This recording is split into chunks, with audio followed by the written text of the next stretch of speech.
June 2021. But how will government meet the hopes of Filipinos who want to be vaccinated? We discuss in this episode of The Chiefs.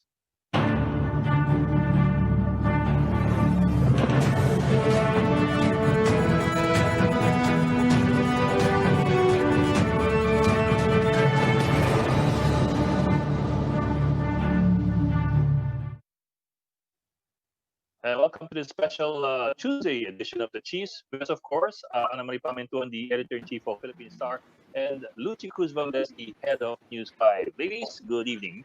Good evening. Hi, good evening. What's the big story today? What? Nag-take over na si... Test 5 pala ang favorite ni The Bold. Oh! Yeah. Yun talaga. Voltes 5 talaga. Pinatugtog yung Voltes 5 theme nung... Habang nag-exercise sila? Hindi. Nung Pati dun sa Handover.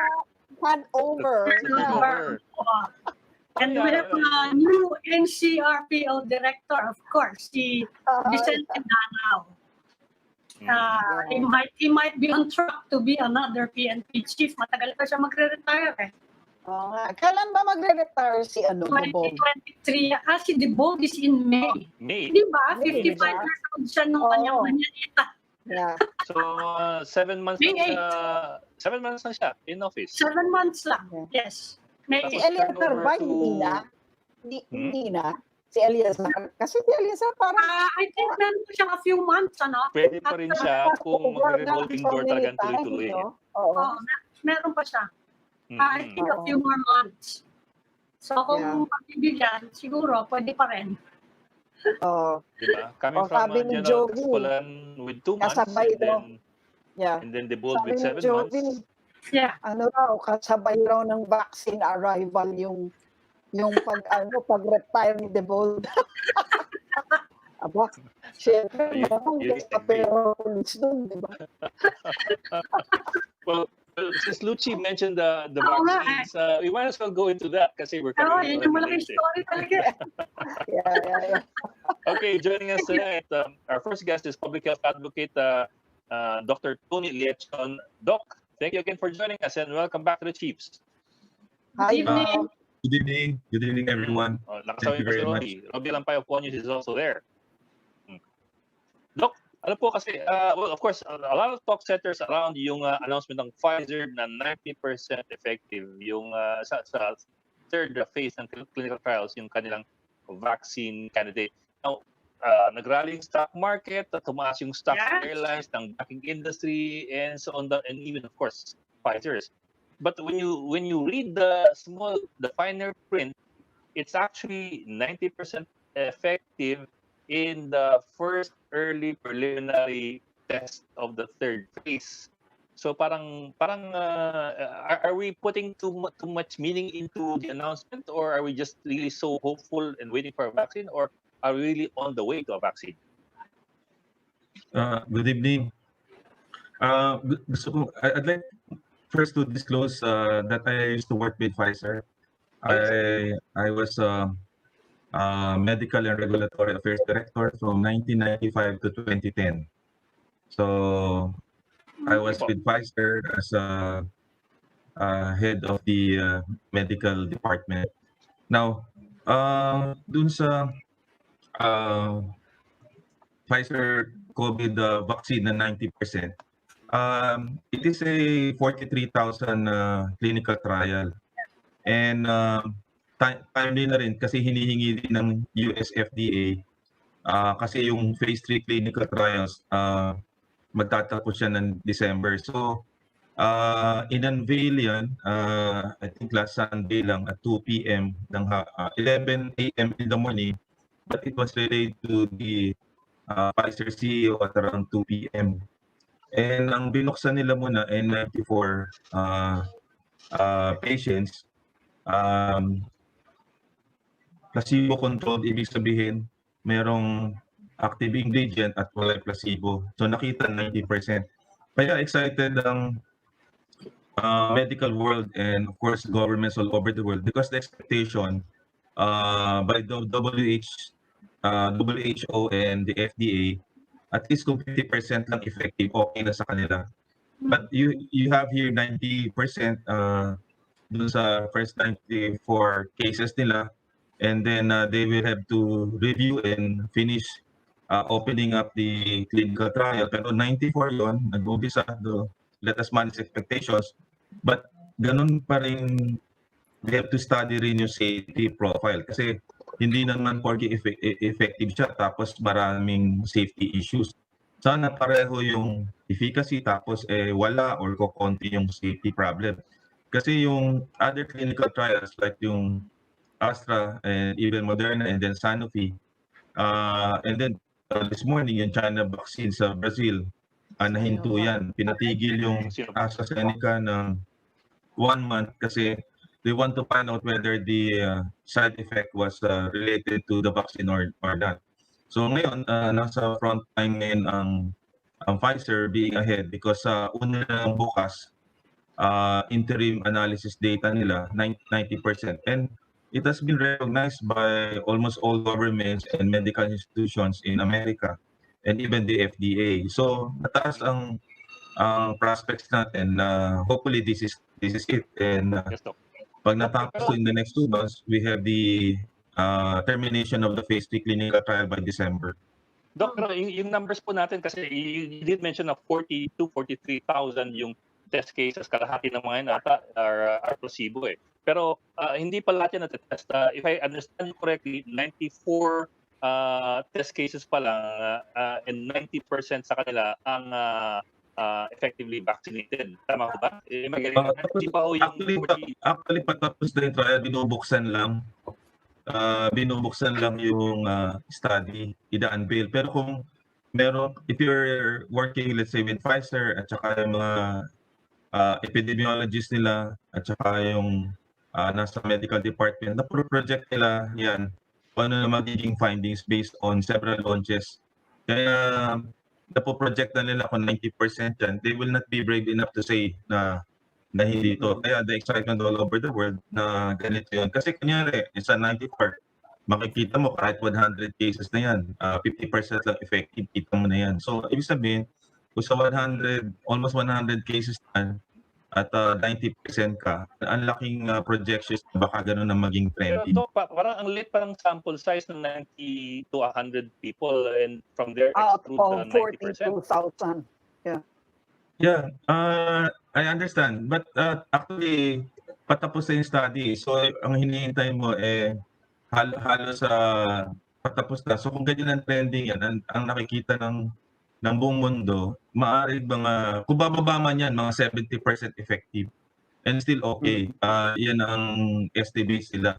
About it that kung ganito ang trending mo, 90% ka, pang matapos yung 43,000, ang projection mo at least 70%. Because ang pinaka-satisfactory lang sa kanila, based on the initial analysis of the 6 clinical trials, at least baka 50% good na sila, they can accept that. But here you are, at the interim data, almost close to finish December, you have a 90% effective vaccine. So the projection is that kung mabuksan nila yan, 70% still good. Okay, Doc, let's talk timelines. Assuming this is all legit and 90% or whatever, something acceptable, passable, laudable, and encouraging passes. How long before we actually see it in our country, in our streets, benefiting all of us? Counting, of course, manufacturing, our own protocols. What's the most optimistic timeline? Okay. Sorry pala, hindi ko lang nabanggit kanina kay Ed. Pati yung Gamaleya, nagsabi na 90% din sila. Just to be transparent na declared sila 70%, of course. 90%. Well, ang projections, pag na-unveil lahat yan by December, Pfizer cannot actually apply muna for emergency use authorization. Yan yung tinatawag na EUA. Kasi kailangan nilang tapusin yung efficacy and safety data sabay. Kung a-apply nila yan, they will be given fast track approval. Usually mga 6 months yan eh. Pero kung that is in the usual ordinary time, pero ito kung may problemang ganito ang mundo, baka bigyan ng 1 month to 2 months or 1 month, mabilisan na yan. So therefore, kung matatapos yan, I see ang projection ko niyan out sa US, no? Baka end of second quarter ang tingin ko kung US kasi ang commitment nila doon almost 100 million doses eh. So yun ang projection ko. We're seeing in terms of 2021, I'm not seeing it at first quarter. Nakikita ko second quarter. At the latter part ng second quarter ko nakikita. So medyo parang May or June siya in America or globally. Dok, ang sabi kanina yung yung emergency authorization, pwede daw mag-apply ang Pfizer as early as next week. Tapos yung 2-month monitoring for side effects, by December daw kaya nila mag-produce ng 50 million doses for the US and more than 1 billion doses by 2021. So realistic ba yun? Saka ang description ni Dr. Fauci in the US, extraordinary daw yung development. He was so happy about the development. He was very optimistic about it. Kaya siguro it also pushed up the market. Pero kung gano'n ang projection ng mga Amerikano about this drug, gano'n katagal? I will follow up on the question of Robbie. Kung gano'n kabilis sa US, gano'n katagal bago marating sa atin? Kung sakasakali. In ordinary times sa atin, pagka meron product na lumabas Amerika, 6 months darating sa atin. Ordinary time yun. Ibig sabihin, pagka may US FDA approval ka, bibilang ka ng 6 na buwan, nasa Pilipinas yan. Kasi apply ng local drug company yan sa FDA. So, so usually 6 months yan. Pero kung fast track yan, mamadaliin niya ng local FDA. So kunyari lumabas ng December ang FDA approval niyan, bibilisan ng Pfizer yan ma-approve dito sa ating FDA. So makukuha na siguro yan baka mga February next year. Pero ang problema niyan, kung meron tayong pre-order strategy, kasi I just learned this morning na Ambassador Romualdez and Secretary Teddy Bolosing just talked with the Secretary of State, Pompeo. So, ibig sabihin, hindi tayo naka-order. Ibig sabihin, nag-down payment o nagbayad para tayo nakauuna in terms of their procurement and of course sa manufacture, procurement, and then distribution. So, maraming nauna sa atin na US, UK, Australia, and even Japan. Nauna sa atin yun. So, sabi niya, he has been talking na daw with Pfizer Philippines. At nag-commit daw na magbibigay nga daw sa atin. I think for the priorities lang dito sa Pilipinas. Yun ang sabi niya today. At ako naman optimistic whatever it is sa atin. Kung mas dumali sa atin, mas mabuti. But we can see yung global competition ngayon mas tight kaysa sa dati. Kasi you see here a 90% effective vaccine. So talagang bawat country will be trying to procure this vaccine. So ako personally, kung makuha natin ng first quarter, okay. Pero having been in the pharmaceutical industry, magsasandbag ako ng konti kasi I don't want to disappoint a lot of people in the company. And then I usually work hard na agahan siya. So kunyari, ang prediction mo 6 months, makuha mo ng 3 months, edi may 3 months ka para makapag ahead ka of the market, speed to market. Pero kunyari, in-stretch mo, sabi mo 3 months, hindi mo na-deliver, syempre nakakahiya din naman yan sa mga nag-expect ng produkto mo, yung mga businessmen, pharmacies, at saka mga doctor. So when you say these things, ako, during my time, ang ginagawa ko, nagsasandbag ako ng konti. Kung makuha ko, I work na stretch pa rin ako. Kung makuha ko, di mo sa market. Rather than, i-predict mo, kaya ko, tapos hindi mo rin makukuha. Kasi, based on our readings, ngayon tayo nakipag-usap sa Amerika, and then ang mga backdoor natin, Hindi naman ganun eh. I think ang clear sa atin during the IIT meetings Russia and China eh. Ngayon lang naman tayo open with the multinational companies. Of course, the Doc, next question is cost. The cost, no? Of course, they have said na $5 daw ang magiging likely price niyan. Pero kung nag-uunahan, may law of supply and demand, will that likely also affect the price when it comes to the end user? In that case, for example, the Philippines, nakikipag-agawan with 100 or so other countries, I'm sure. Will that affect the price? I don't think gagawin ng Pfizer yan kasi equitable yan across the world eh, in my experience. Yung $5 is bulk purchase yan. But I think paglabas yan sa market sa atin, it will be in the range ng $15 to $20 per dose. So we're seeing 1,500 to 2,000 pesos rather than 500 kasi bulk yan eh. Then you put in marketing, you can packaging, logistics, and then distribution. Tingin ko it will be $15 to $20. Doc, Doc, triple ba? Doc, Or quadruple? Parang ang laki naman ng ano? Ang laki naman ng Ataw. tataas. Or public health emergency, may kamahalan siya. Diba? You're talking quadruple the price. Hindi, yan ang projection natin kasi nag $5 ka, hindi, hubad na hubad yung $5 so you have to put in. Unless the government would say, locally, kasi kung o-order nilang bulk purchase yan $5, then nandito ngayon sa Pilipinas kung paano nila pabababaan yung presyo. Kasi they can control the price here in the Philippines eh. But learning from experience in the testings na ngayon lang sila na price ceiling last week lang. Dapat from the very start, from the very start, dito nila i-manage yung cost. Kasi kung pinroject yan ng Pfizer globally na $5 yan, then $5 yan all over the world that purchase. Pagdating yan in the specific country, ikaw na magmamanage kung magkakano yung margins mo. Di ba? Nag-iiba lang naman ang margins yan sa country na pag-orderan mo eh. And then, I think the government, dito sila papasok sa price control.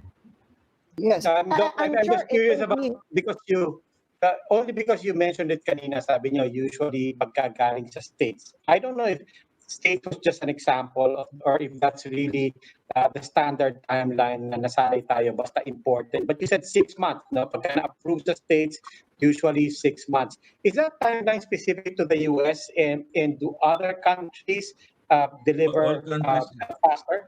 Robbie, all countries in the world, ganyan ang FDA natin. 6 months ang binibigyan nila.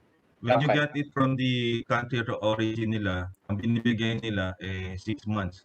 Whether innovator product, mas matagal kung generic product ka. So, innovator product at kailangan talaga ng mundo, but they can adjust right now kasi emergency to purchase, there's a pandemic. So, kaya nilang gawin yan ng 2 buwan or lesser than that. No? So, dapat ngayon, nag-iisip na dapat ang FDA kung lagyan nila ng timeline. 1 buwan lang, tapos na kagad dyan. Mag-form kagad sila ng advisory board ng magagaling na epidemiologists at saka vaccine experts. Nandun kagad sa advisory board para matulungan yung Philippine FDA natin. Kasi ang gagawin lang naman nila, ito yung question ng, I think sa Twitter, nakita ko si Marichu, I think nag-exchange kami. Bakit kung na-approve na ni US FDA, bakit tatagal pa dito sa atin? And explain ko, yung documents ng US FDA, re-review lang naman dito. Parang ceremonial lang yan eh. Re-review lang yon kasi part yun ng registration process and they will give the certificate of product registration. Doc, Ang paano shortest yung na-register in history was 3 months. That's Lipitor in 1997. Shortest yun, shortest. Yeah. Pero hindi ibig sabihin kung Lipitor yun as an atorvastatin product for cholesterol, 1997, hindi siya extraordinary time, but this is extraordinary time. So it can be shorter than 3 months. Can be shorter. Ang tingin ko baka 1 month lang to. Pag landing nito sa atin, ng papeles ito, 1 month lang to, ma-approvean to. Para maka-order kagad tayo. Doc, ang question dyan, how should the supply chain or distribution system look like? I mean, what's the most efficient way to actually distribute the vaccine equitably also. Diba? Kasi kung government ang nag-distribute and dapat lang government para na-regulate ang price, what's the most efficient way to actually distribute it? How would the supply chain look?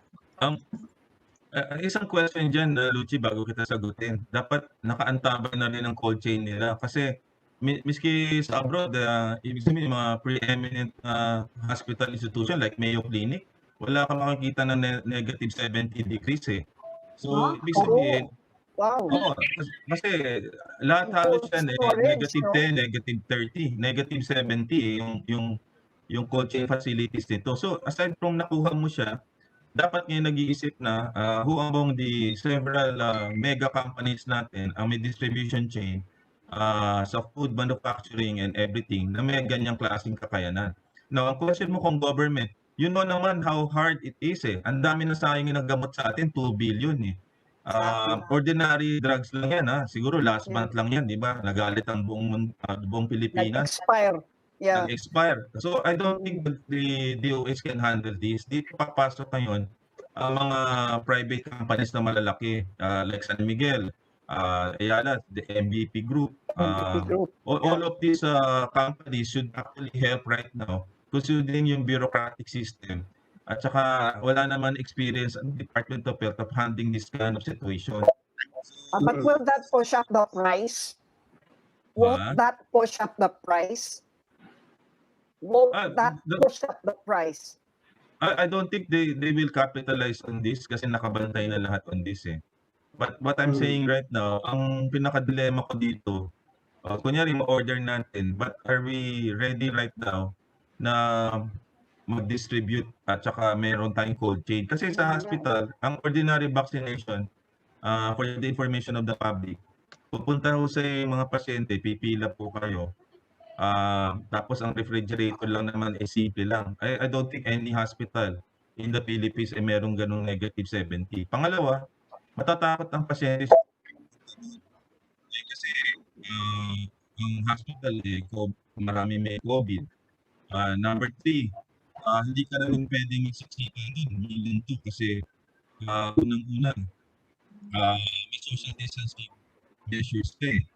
So, at saka limited lang ang pwedeng mag-injection. So, nakikita ko dito, malaki. So, kanina, when I was looking at the CNN, Albert Burla, yung pinagdalagyan ko na itong vaccine na ito kasi laki ng football field yung mga ref nila in Kalamazoo, Michigan. So, I was thinking, anong magiging sistema kahit ng pagbabakuna sa Pilipinas, will it be hospital-based? I don't think so. Kasi yung cold chain facilities tayo mga doctors ko konti. Million kagad to So, yung being at saka sa Mercury or sa Watso, tapos nakaschedule yung mga pasyente. Kasi kailangan mo nito yung social distancing din. At saka yung So these are the questions na meron din ako, knowing what I know, at saka knowing what we know about the government, and knowing what we have right now, considering late tayo sa pag-order, given the situation at this point. Ako, realistically, kailan yan darating, kailan yan madidistribute, baka yun pa maging cost of delay, no?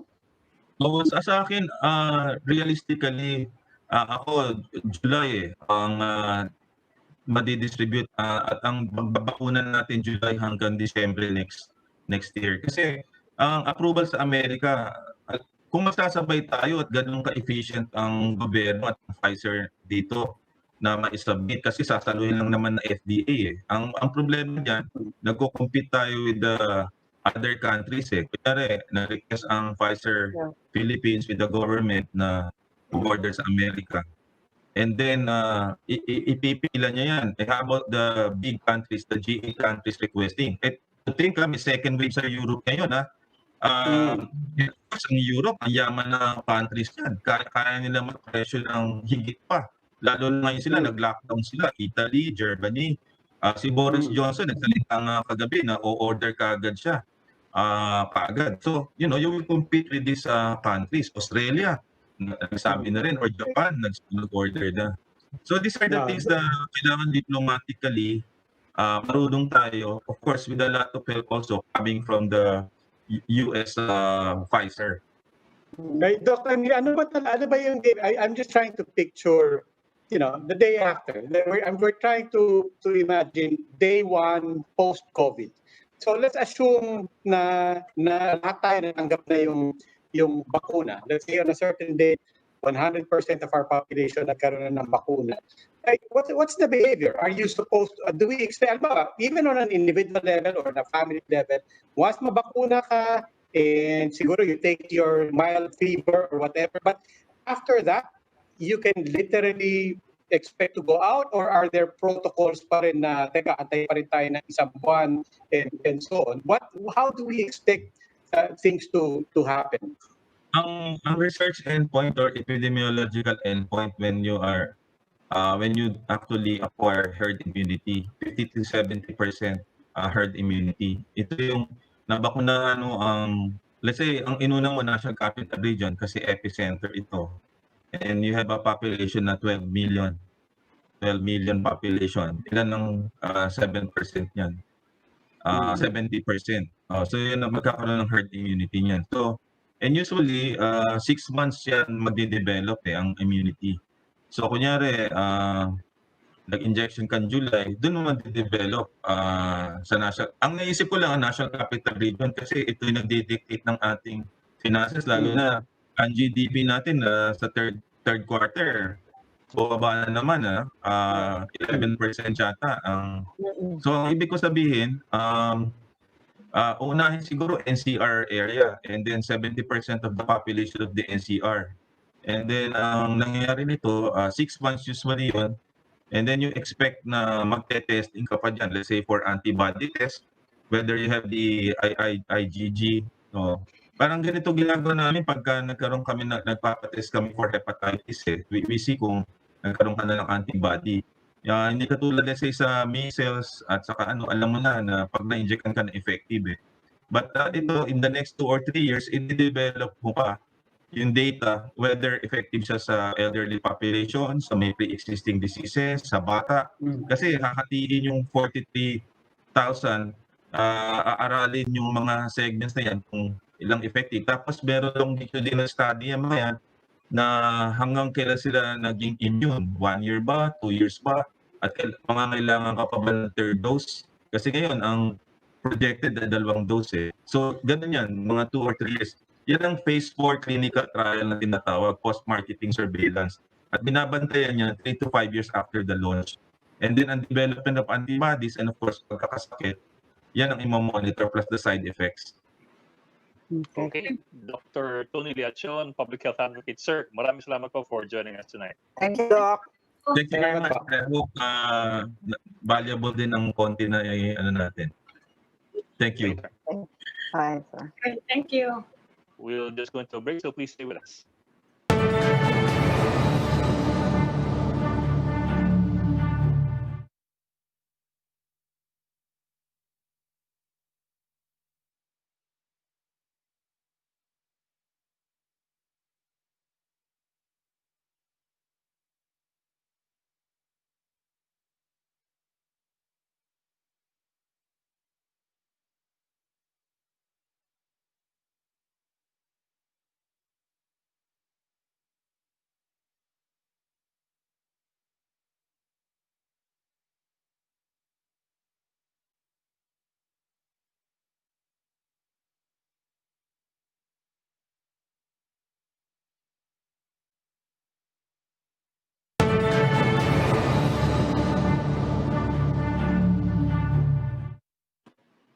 Welcome back to the Chiefs. We're now in the final stage of our conversation. And now joining us is Health Undersecretary Maria Rosario Vergeire. Good evening, Usec. Welcome again to the Chiefs. Good evening po, ma'am. Yes. Usec, there's a lot of excitement, since yesterday over the report of Pfizer that they have developed a vaccine with 90% efficacy. Ano po yung masasabi niyo sa public na the stock market surge around the world? And even in the Philippines, malaki yung excitement. Ano po yung message niyo sa public just to manage expectations? Yes, ma'am. The expectation is there actually, no? And ito nga po, pag narinig natin, magandang balita, hindi po ba? Pero ang sinasabi po natin, lahat po ng mga bakuna, kahit po na mabigyan ng ganitong ebidensya, no, in other countries, when it goes through the process here in the Philippines, it still has to go through the regulatory process ng ating bansa. Titignan pa rin po natin through our vaccine expert panel and then through our Food and Drug Administration if this would really be appropriate, no, for the population when it comes to safety, when it comes to efficacy. So titignan po natin. Pero magandang indikasyon po yan na nakakarinig tayo ng mga ganitong balita dahil nga po sa pangangailangan ng bakuna dito po sa situation natin ngayon. But I would just like to warn the public na ito pong mga expectations natin, kailangan din natin i-temper.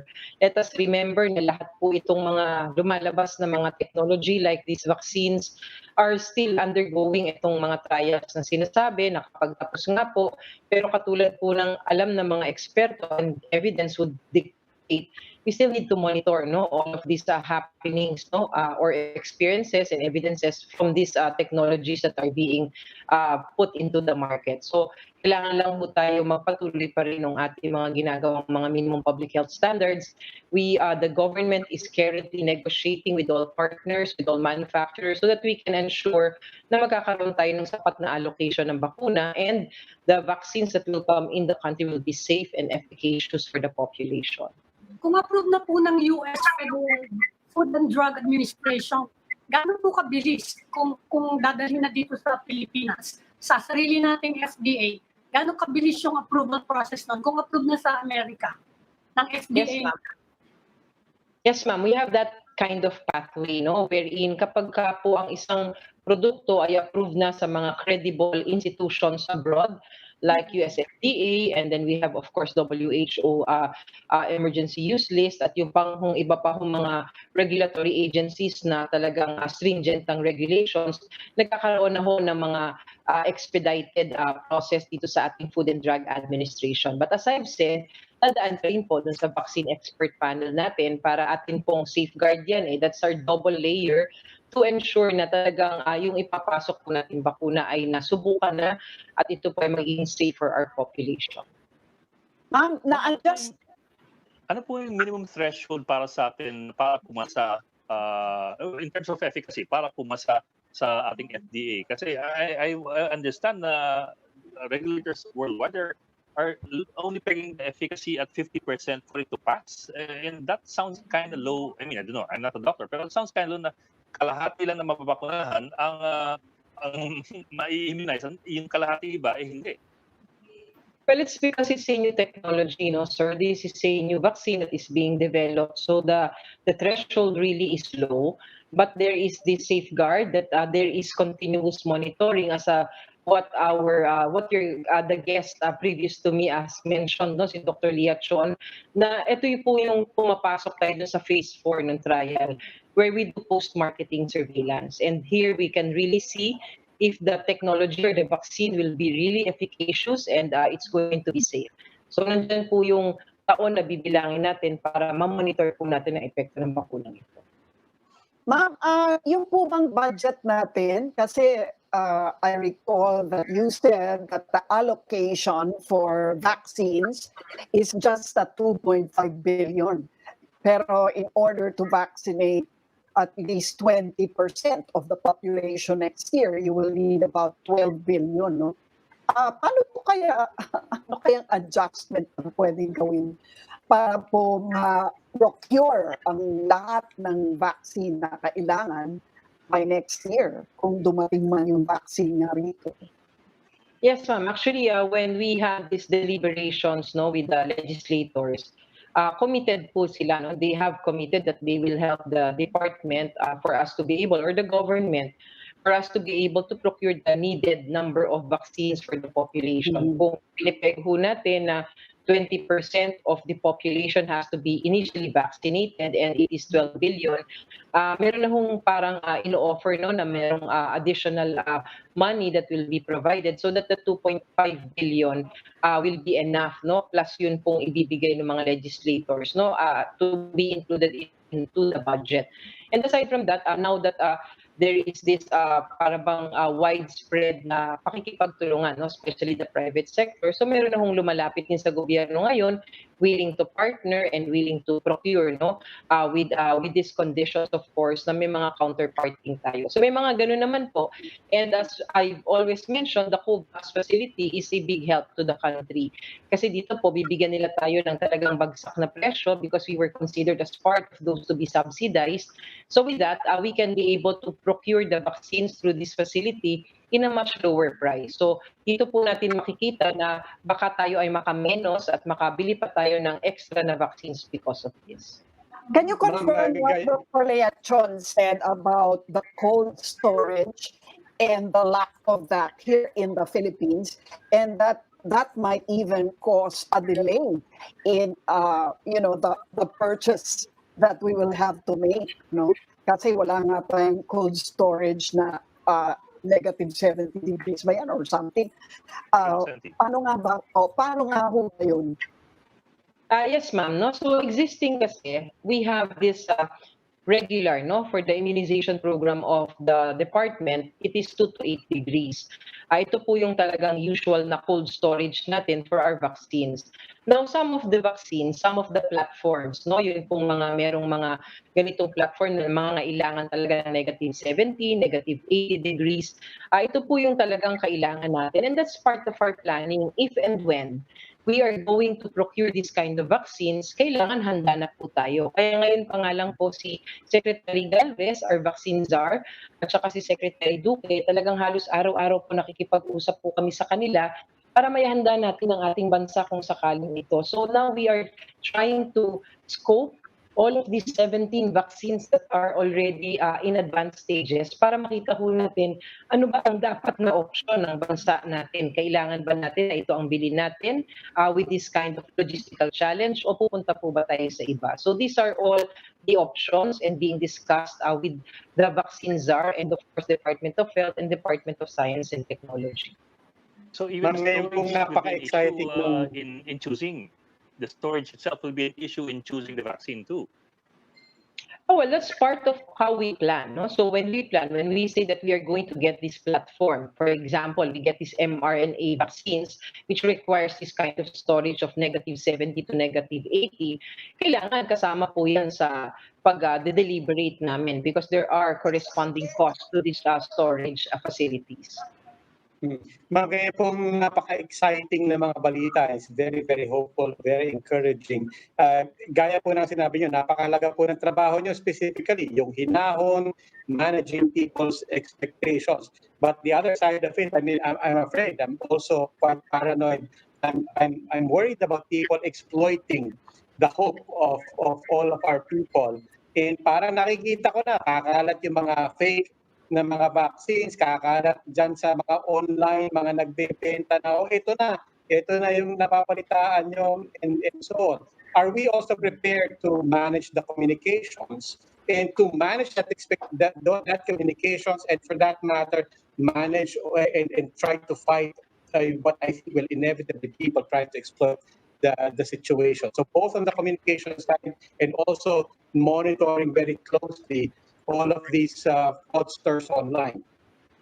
Yes, sir. Actually, even before since start of June, we have already been discussing. And one of the key or the critical things that we have discussed would be communicating this to the public, how we are going to manage expectations, how we are going to manage the fear and the anxiety, and how we are going to manage the excitement. So isa po yan sa napag-usapan at nakapag-draft na po tayo ng risk communication. And one of the things that we have been doing in preparation for this is engaging the public already. We have engaged local governments and the communities, no, the initial communities and local governments that we have identified for the WHO Solidarity Trial. So inumpisahan na natin paunti-unti ang pagkausap para po na ma-manage po natin yung mga ganitong mga naiisip at saka na-anticipate ng ating mga kabayan. Now, when it comes to this exploitation, the sale of online fake or unregistered vaccines or other technologies na meron po tayo ngayon sa COVID-19, ang FDA po is on guard, no? And they have been advised, and Usec Eric Domingo is very much aware of this. Actually, ang monitoring po and enforcement has been strengthened, no, because of this anticipation of this kumbaga baka po magkaroon nga ng mga unregistered na mga bakuna dito po sa market, especially online, that is very accessible right now. So we are preparing ourselves, we are preparing the government, and we are preparing the people for this situation pagdating po ng mga bakuna. Kumusta na po yung negotiations natin with the Chinese pharmaceuticals at saka with the Chinese government? Kasi mukhang advanced na rin yung development nila. In fact, there are stories na some of the pharmaceutical companies have started rolling out their vaccines, although sa mga Chinese citizens lang. Kumusta na po yung sa ating negotiations? Yes, actually, ma'am, we have the one vaccine from China, which is Sinovac. Ito pong Sinovac ay nakapag-apply na sa atin ng kanilang for clinical trial, and ang kanilang stage, sila po yung pinaka-advanced ngayon. Nakalakpas na po sila, they were approved by our vaccine expert panel. They are now in that process where the ethics review board have just asked for some documents for clarification, and then they will go through the FDA process already. So sila po yung sa mga nag-apply sa atin, sila na po yung may advance. Yung Sinopharm po, at the outset, they said that they have that interest of conducting the clinical trial here in the Philippines. But after some time, they expressed their intention, no, of not having the clinical trial but going into marketing dito po sa atin. So hindi na mag-clinical trial, gusto na nilang i-offer yung kanilang bakuna sa atin kasi advanced na daw yung stage ng kanilang phase 3 clinical trial. So ito po yung ating stage ng mga Chinese vaccine, although there are still other vaccines that we are discussing with the Chinese government. And yun naman po ay ito po yung dalawang pinaka-advanced dun sa mga bakuna nila. Pero I don't know if you're aware of the news about Sinovac in Brazil, no? In Brazil. They called it off because there were serious side effects, no, like disabilities, even death. Do results like those affect the decision making here? I'm just wondering, no, kasi medyo serious that Brazil had to call it off, no, yung trials. Of course, ma'am, definitely. When there are side effects like this or adverse effects that will happen in other countries where the clinical trials are being done, of course, dito po sa atin, magkakaroon po yan ng epekto. But we need to wait because it is the responsibility of the manufacturer to inform the Philippine government because they have this application here. So we are waiting for that information coming from them. And then after that, that will be processed and reviewed by our expert panel and the Food and Drug Administration so that a decision will be made. Actually, which brings me to the question of, pag kunyari, by June of next year, and many of these pharmaceuticals will have developed or fully tested their vaccines. So we have like an array of choices. I'm wondering what the process will be for us. Surely we will have to consider not just price, but also efficacy and also adverse effects. Will studying that delay the process of procurement also? Because now you're having to test and study all of that. The FDA will surely have its hands full by then. I mean, if that happens na nagsabay-sabay silang maglabas ng vaccine. Yes, ma'am. In this regulatory process that we have, we already study, no? Kasama na po sa pag-aaral, kaya nga po tayo may vaccine expert panel together with FDA. Pinag-aaralan na ho lahat ng dokumento at lahat ng mga kailangan pag-aralan sa isang bakunang papasok sa atin. Yun pong kanilang phase 1 and phase 2 clinical trials results are part of what we review before we have that approval for their phase 3 clinical trial, if it's a clinical trial. Kung hindi naman po, kung phase 1, phase 2, and phase 3, pag-aaralan dito kung tapos ng clinical trial at for marketing na. And as I've said, there is the phase 4 clinical trial, no? Kung saan, ito na po yung post-marketing surveillance. And pagkatapos ibigay po yan sa mga individuals, we have this certain period where we have to study the individuals, no, for any adverse reactions that might happen, no, because of the introduction of this vaccine to that person. So nandyan po lahat ng safeguards, no, when we talk about the safety, and pinag-aaralan din of course yung efficacy, katulad nga po ng sinasabi ng mga eksperto, nagkakaroon po yan ng monitoring kung saan tinitignan natin if they are developing antibodies against COVID-19, which is the primary objective of why we are immunizing. So kapag nangyari po yan, pumasok na po lahat ng mga bakuna dito sa atin, yung pong regulatory process natin ang ating safeguard, ano? And of course, monitoring, strict monitoring, no, borne by the FDA, not just FDA, because we are now trying to expand, no, ito pong pagmamonitor na ito para po hindi lang FDA po, dahil baka magkulang ang tao natin sa dami ng babakunahan natin.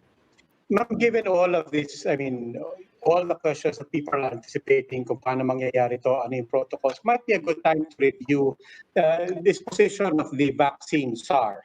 No, with the Secretary Galvez.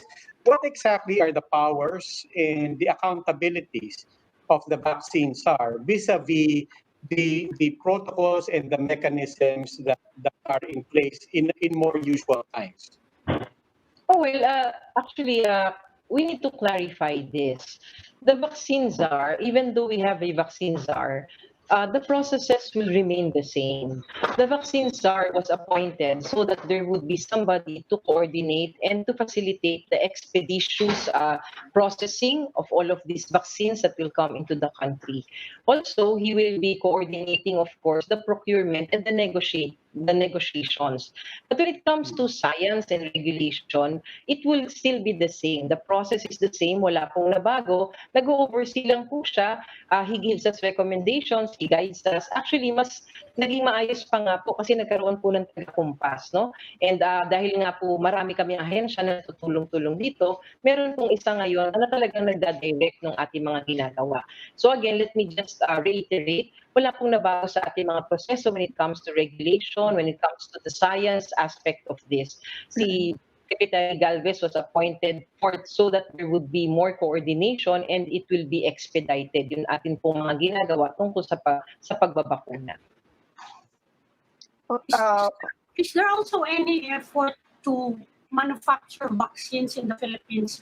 I mean, the pharmaceutical companies have offices here na sila magmamanufacture sila dito just to make logistics easier. Yes, ma'am. That's part of the plan. Actually, nung nag-uumpisa po tayo, isa na po yan sa na-identify natin na in the long term, dapat magkaroon din tayo ng ganito. At the start, of course, the experts said, the OST and our other experts are saying, siguro at the start, ang kakayanan pa lang ng Pilipinas will be the fill and finish. Kung saan, meron pong mga interested na manufacturers will set up shop here for the fill and finish. Kung baga, gawa na po yung bakuna, dadalhin dito, ilalagay na lang dun sa mga just to start off with this kind of production. But of course, in the longer term, we would want that there should be a vaccine facility here. At yan na po yung pinag-aaralan sa ngayon. Meron ho tayong partnership with the ADB kung saan gumagawa na sila ng feasibility study with the Research Institute for Tropical Medicine para po makita natin ano po ang kailangan at ano po ang current capacity natin kung sakasakaling may tutuloy ang ganitong plano. Usec, how realistic or how probable is the president's desire to be able to give the vaccines for free, at least to the, to the lower income class? Well, when we talk about the initial population that is targeted for this vaccination, yun pong sinasabi nating 20% of the population, I think it's very possible. And the indigent population is already included into this 20% na inala po na at pre-announce ng ating presidente. So that is really possible. Ngayon, tinitignan po natin na aspeto ngayon, together of course si Secretary Galvez nga po ang nagda-direct, paano pa natin ma-expand so that we can reach at least 50 to 60% so that we get to have herd immunity in the country. So yan po yung mga tinitignan natin ngayon, what can be our option so that we can be able to procure more than the 20% that we have initially pegged for. Ang tinitignan ho natin, hindi naman talaga mangyayari lahat na 2021 ay mabigyan natin ang 50% maybe of the population. We are looking at multi-year, na para magkasunod-sunod lang at magkaroon po tayo ng enough para sa population na gusto natin to achieve the herd immunity. Magpa-price controls po kaya, lalo na sa mga private hospitals, kasi kanina sinabi ni Dr. Leachon, the profit, well, not the profit, pero yung patong The retail price. will probably be, 3 times the selling price of the pharma company. So, do you think? And this is going to be a fertile ground for mga, alam niyo na, mga profiteers. Baka mamaya maging exorbitant masyado. Are you seeing that there may have to be price controls? Oh, well, as regulators in government, we always anticipate this kind of situations, na pag meron pong pumapasok na kailangan talaga and the demand is high, meron po talagang mga ganitong pangyayari sa market. And we are anticipating, and we are preparing for that. But we have to look at the situation first before we can really see that we will control prices all at once. Tinitingnan muna natin kung ano ang magiging takbo dun sa market prices bago po tayo makapagsabi if we can control the prices or not. Because this also has an effect sa supply kapag gumawa tayo ng ganyan. Katulad po ng ginagawa natin ngayon dito po sa mga testing methods na meron tayo sa ngayon, no? So initially, we left it to market. And then we saw that there is this inequity already. That's why we are now regulating the prices. So ganyan po yung mangyayari kapag pasok nitong mga bakuna dito. You said there is a lot of excitement over the 90% efficacy ng Pfizer vaccine. Just by way of comparison, ano po ba yung efficacy ng mga mga bakuna natin? Halimbawa yung sa measles, yung sa pertussis, ano ba yung efficacy niya? Yes, kapag pinag-usapan mo yung efficacy, it would depend, Katulad po nung sa measles vaccine, you attain that efficacy or that effect in that person, na talagang it will give you yung positive na effect upon 2 doses when you talk about the measles vaccine. Kaya po siya 2 dose. Sa umpisa, bibigyan ka ng about 80 to 85% na efficacy. Pagkatapos yung sa second dose, doon mo ma-achieve na 95% efficacious na siya sa katawan. So depende po yan. So that's how you get your effects sa katawan. So sa Pfizer, pag sinabi nila yung 90% efficacy nila is based from the dose that they have indicated doon sa gamit ng kanilang bakuna. So titignan pa rin mo lahat yan. So that's Usec, pretty then I'd like to go back. 90% is pretty high pala. Well, that is high, yes ma'am. And of course, kapag ganyan na po yung naririnig natin, maganda po yan balita. But as I've said, pagpasok po niyan dito sa atin, we still need to validate and to evaluate further. Pero Usec, I'd like to go back to my earlier question kasi I understand the regulators worldwide. We're looking at only a 50% efficacy threshold. If that is the case, how do we hit better numbers?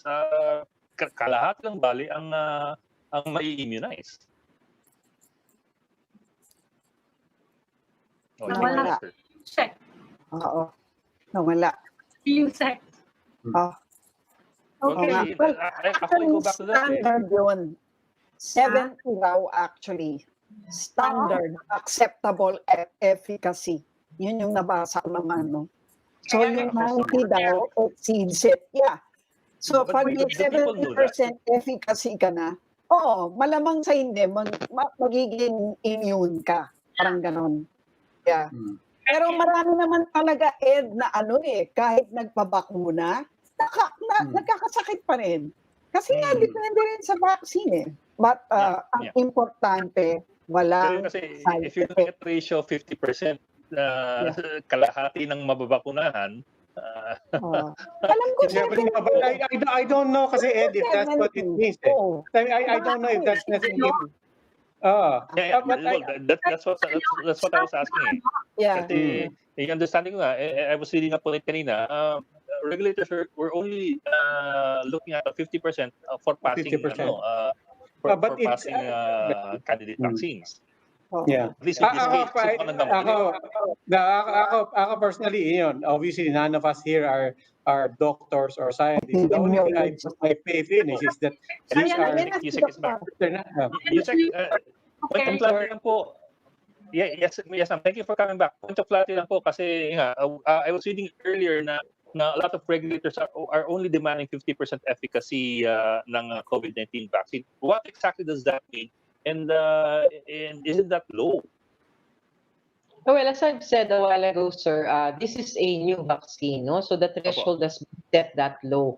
Pero pag nakakarinig po tayo na merong isang bagong bakuna and with this new platform that they have used, no, na nakaka-reach nitong 90% efficacy, magandang balita po yan para sa mundo, no? Pero kailangan nga, katulad nga po ng sabi natin, kailangan pa rin natin pag-aralan na mas maigi. Okay. Well, but Usec, yun lang yung gusto ko. Ang ibig sabihin ba ng 50, I think this is part of our confusion. Does 50% efficacy mean only half of the ones tested will benefit from it? Or does it mean that the efficaciousness, as you said, to myself, rises to a certain level, and then you take another dose and then it rises even further? I mean, is that what it means? Well, when we are talking about it in general terms, no, pag sinabi mong 50% efficacious, iba po yan sa pag sinabi mong 50% efficacy yung bakuna sa populasyon. Yun pong efficacious sa individual, katulad ng sinabi ko sa measles vaccine, binigay niya yung epekto niya pagkatapos ng second dose. But when we talk about it in general terms na sinasabi natin, at least 50% efficacy for the population, ibig sabihin at least 50% would have that effect, no? Would have that kind of immunity from the virus. Yan po yung threshold na sineset nila sa ngayon. Okay. Okay ka na. Okay. Okay, sige. Okay. Health Undersecretary Rosario Vergeire, ma'am, thank you again for joining us tonight.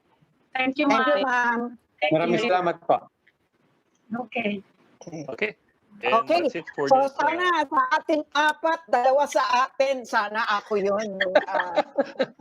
Vaccinated. 90% Sige, mauna ka. Pwede ka mauna. Iba yung percentage sa senior citizens eh.